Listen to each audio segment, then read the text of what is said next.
9:25, there or thereabouts, a bit of a movable feast. CWR Breakfast with Phil Upton. We head off to the movies.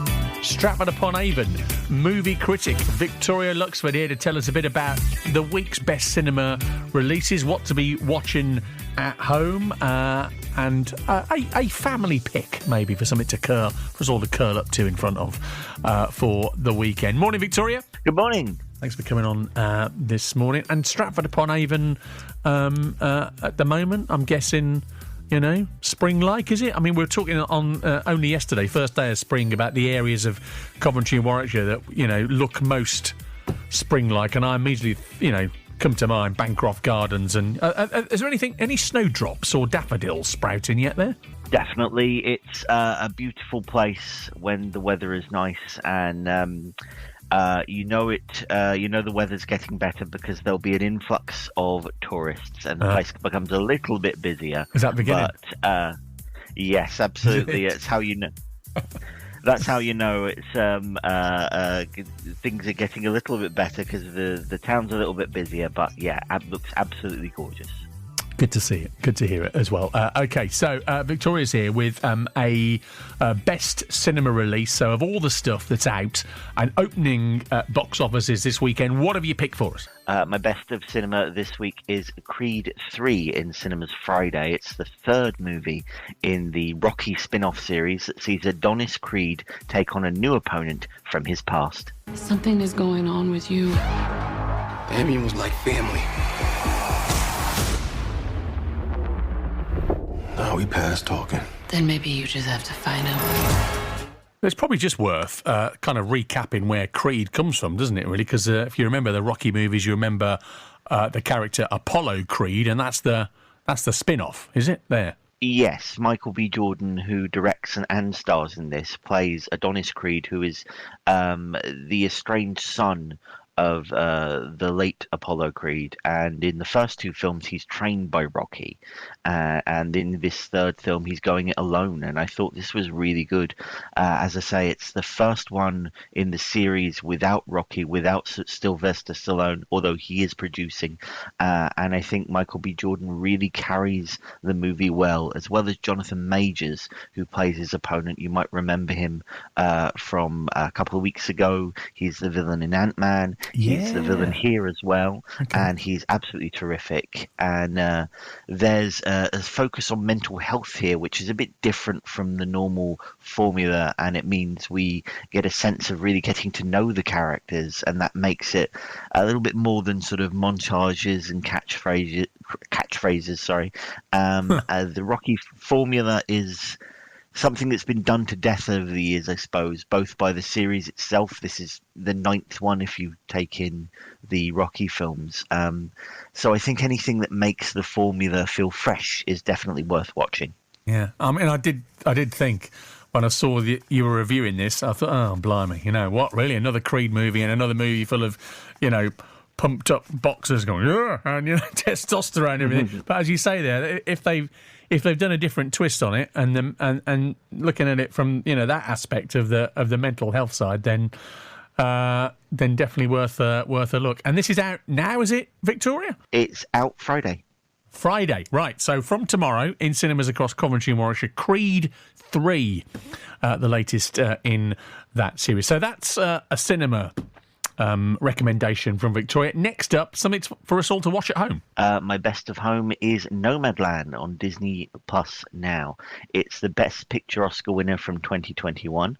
Frances McDormand plays a woman who gives up her home and starts life on the road as a modern-day nomad.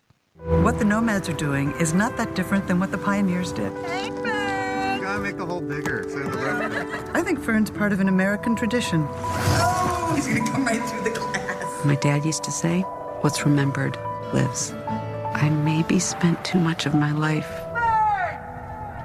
just remembering.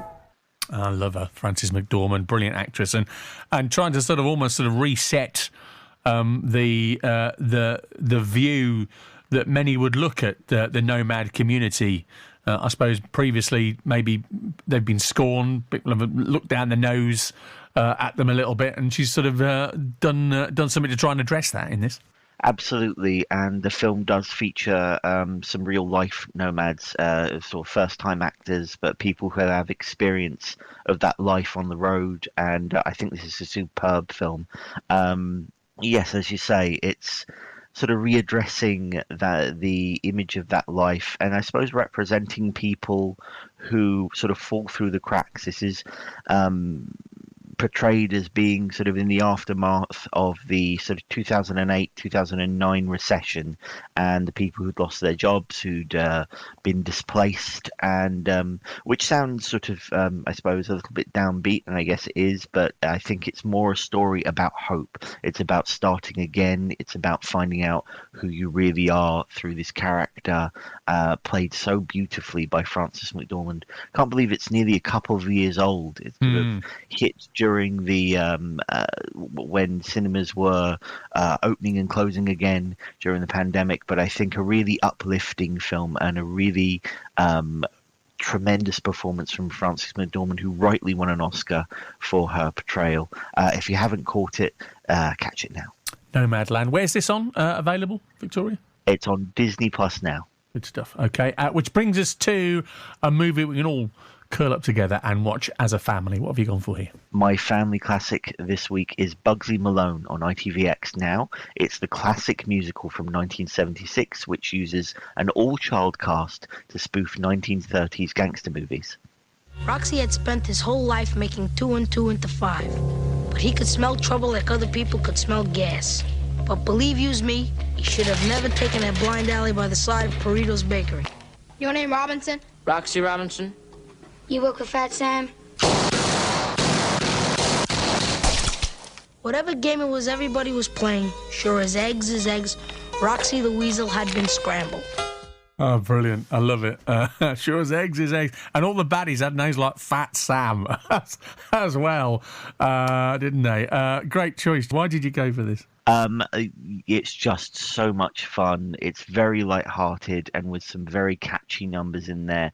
Alan Parker directed this, and it's very sweetly based on a series of stories he used to tell his children in the car on the way on to holiday, and his children suggested that if he ever made a film of it, children should play the parts. And I think this is a really sort of very sincere and affectionate spoof of old gangster movies. A terrific cast. He features a young Jodie Foster and Bonnie Langford. It was filmed in Britain, and I think it has that very innocent charm of comedies from that era. If you think this was sort of the height of the Carry-Ons, and this is a little bit more family-based than those movies, but it's the same kind of light. Nothing's too serious. Everything's meant to make you smile, and one of those movies that's picked up by a new generation every few years. Definitely worth checking out. Bugsy Malone on ITVX, if you want to watch that over the weekend. Victoria, appreciate you coming on. Thanks as ever. Speak again next week. Thank you. Victoria Luxford, our movie critic in Stratford-upon-Avon this morning. Roads in and out Stratford all